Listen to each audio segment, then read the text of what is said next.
हमारा आज का टॉपिक है लाल एवं पीली मिट्टी। इससे पहले हम लोग दो टॉपिक पढ़ चुके हैं। एक था हमारा काली मृदा और दूसरा था जलोढ़ मृदा। इस दोनों के विषय में लोग अच्छी जानकारी रखते हैं और अगर जो बच्चे नहीं पढ़ पाए हैं वो जो है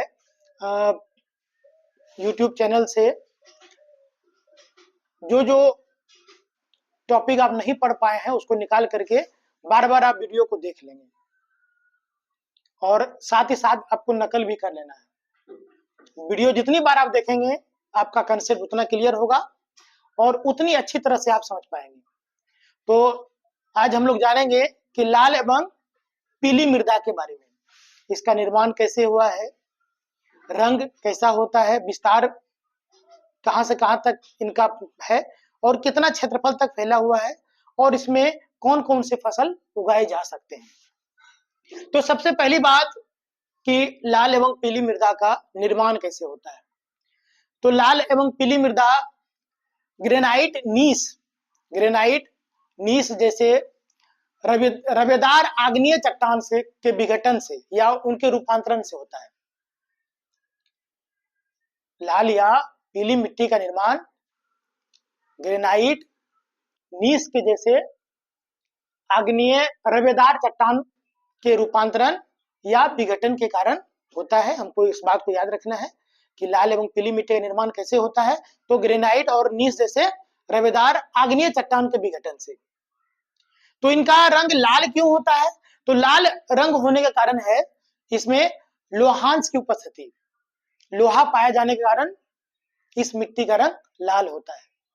तो लाल तो होता ही है, लेकिन अब मैटर यह आती है कि इसका नाम लाल एवं पीली मृदा भी है। तो मिट्टी का स्वाभाविक रंग लाल होता है, लेकिन जब उस मिट्टी में जल मिल जाती है, जल के साथ जब उसको मिला देते हैं लाल मिट्टी को, तो उसका रंग बदल करके पीली हो जाती है। इसलिए इस मिट्टी का नाम लाल एवं पीली मृदा पड़ा है। तो हम लोगों ने समझा कि एक ही मिट्टी दो रंगों की हो जाती है कब? ये इसका जो अपना कॉमन रंग है, जो मुख्य रूप में ये पाई जाती है, तो ये लाल रंग में होती है। और ये लाल रंग में क्यों होती है? क्योंकि इसमें लोहांश पाया जाता है। लोहांश पाए जाने के कारण, लोहा पाए जाने के कारण लाल मिट्टी का रंग लाल होता है।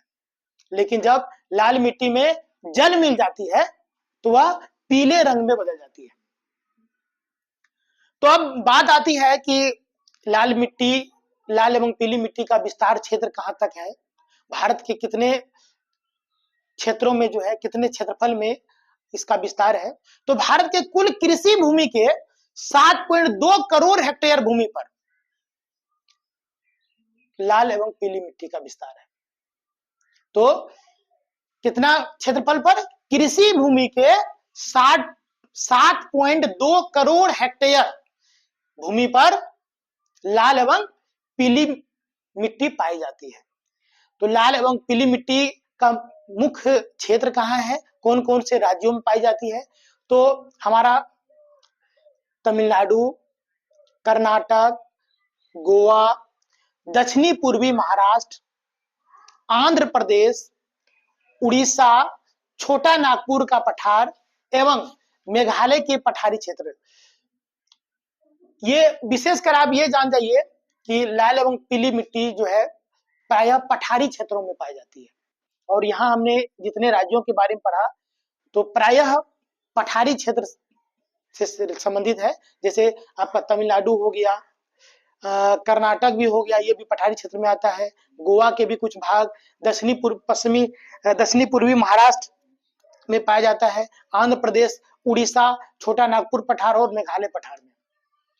तो हमने क्या जाना कि जो मुख्य रूप से पठारी क्षेत्र है वहां पर जो है लाल एवं पीली मिट्टी का विस्तार पाया जाता है।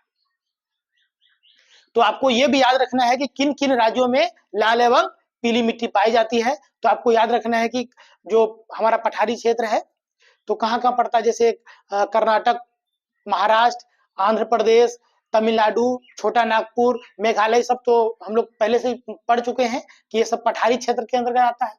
तो इन्हीं क्षेत्रों में लाल एवं पीली मिट्टी पाई जाती है। तो कितना क्षेत्रफल तक विस्तार है बच्चों? तो कृषि भूमि के 60.2 करोड़ हेक्टेयर भूमि पर लाल एवं पीली मिट्टी पाई जाती है। कितने क्षेत्रफल पाई जाती है? तो आपको इस चीज को जरूर नोट कर लेना है कि भारत के कुल कृषि भूमि का 60.2 करोड़ हेक्टेयर, और कहां कहां किन राज्यों में पाई जाती है तो उसको भी आप नोट कर लेंगे। जिस तरह से मैंने विभिन्न पॉइंट के रूप में लिखा है, इसी प्रकार से आप भी अपने पॉइंट के रूप में लिखोगे तो याद करने में भी आसानी होगी, आपके माइंड पर जो है ये बना रहेगा कि किस तरह से हमको पढ़ना है, हमको याद किस तरह से रखना है। तो अब बात आती है कि लाल एवं पीली मिट्टी किस फसल के लिए उपयुक्त है। तो सबसे पहली बात कि लाल एवं पीली मिट्टी का निर्माण जो हुआ है वह ग्रेनाइट और नीस जैसे आग्नेय और रूपांतरित चट्टान से हुआ है। तो इन चट्टानों में आपको जीवांश नहीं पाई जाती है। हम लोग पढ़े हैं कि जिस मिट्टी में ह्यूमस की मात्रा जितनी अधिक पाई जाती है वह उतने अधिक जो है उपजाऊ होती है। तो चूंकि इस मिट्टी में ह्यूमस की मात्रा नहीं होती है तो इसलिए यह मिट्टी बहुत कम उपजाऊ होती है। तो इस मिट्टी को उपजाऊ बनाने के लिए अधिक से अधिक मात्रा में आपको उर्वरक का प्रयोग करना होगा और सिंचाई की भी अधिक से अधिक आवश्यकता होगी।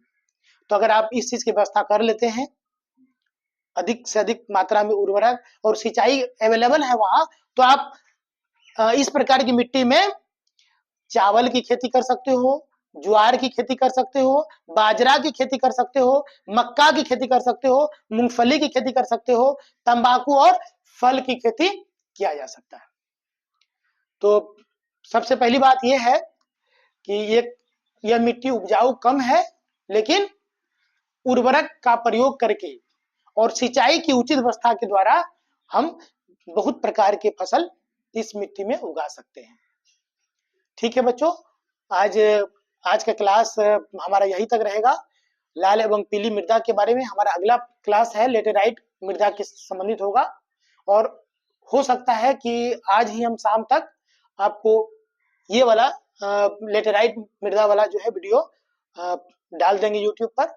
और सभी बच्चे जितना भी वीडियो डाला गया है उसको बार बार देखें, आपको रटने की आवश्यकता नहीं होगी और एग्जाम के लिए आपको बहुत उपयोगी होगी।